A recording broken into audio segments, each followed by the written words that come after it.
Hello, I'm Jong Jong-yu, the director of J&J Institute of Art. From now on, I want to start my art class. I hope that this will be a good reference for everyone who is interested in art.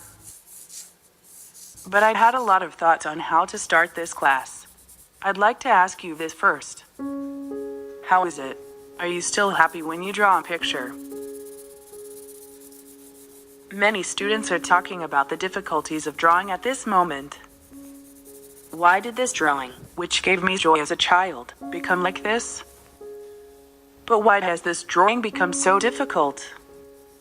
So we go to an art education institute to relieve this frustration.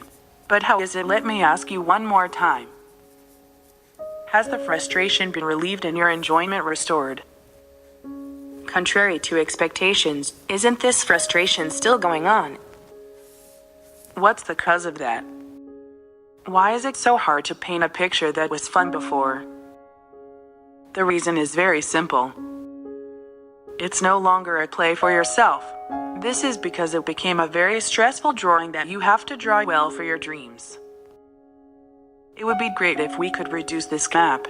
This gap between a drawing that gives fun and a drawing that aims to achieve its purpose. The key to solving this problem lies in the right understanding of the picture. Now, what's the picture?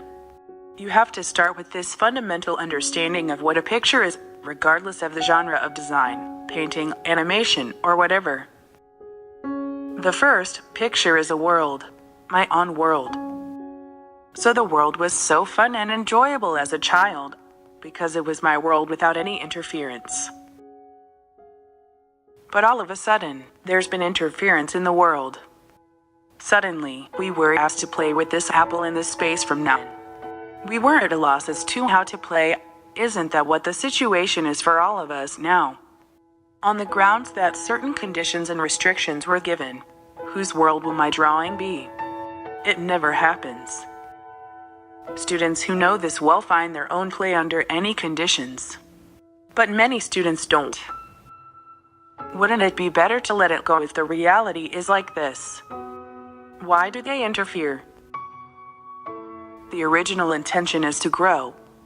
It's a call to come into a mature world where you can communicate and empathize instead of being trapped in a young world of your own. Have you ever wondered why you draw people, why you draw things, and why you paint nature? It's because we think that all of the world that we see and feel together provides a clue to the communication and sympathy in the picture. No new design product, no abstract work, is an exception to any painting. Where did the idea that this red color would impart passion come from? All of these sources are provided by the world we share in, and that's why we can communicate and sympathize. So the picture captures this world and also creates a new world in this way. Therefore, the demand for watch and express our surroundings carefully is a wish that our students will get the keys to shape this world. It's the same in any field of science, music, literature. All of them require us to first observe our surroundings carefully. Especially in art, the keys to the world are called the formability. The process of understanding and expressing this is the basic art process. My own world of communication and sympathy comes from this process. So far, we've explained what a picture is. First, I said, my picture is my own world.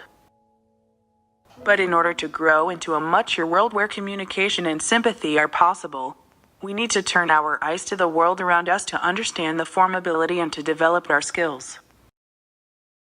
A world where communication and sympathy are possible. In other words, you will be able to talk through the pictures. What is a picture? Second, it is a language. It will continue in the next lecture.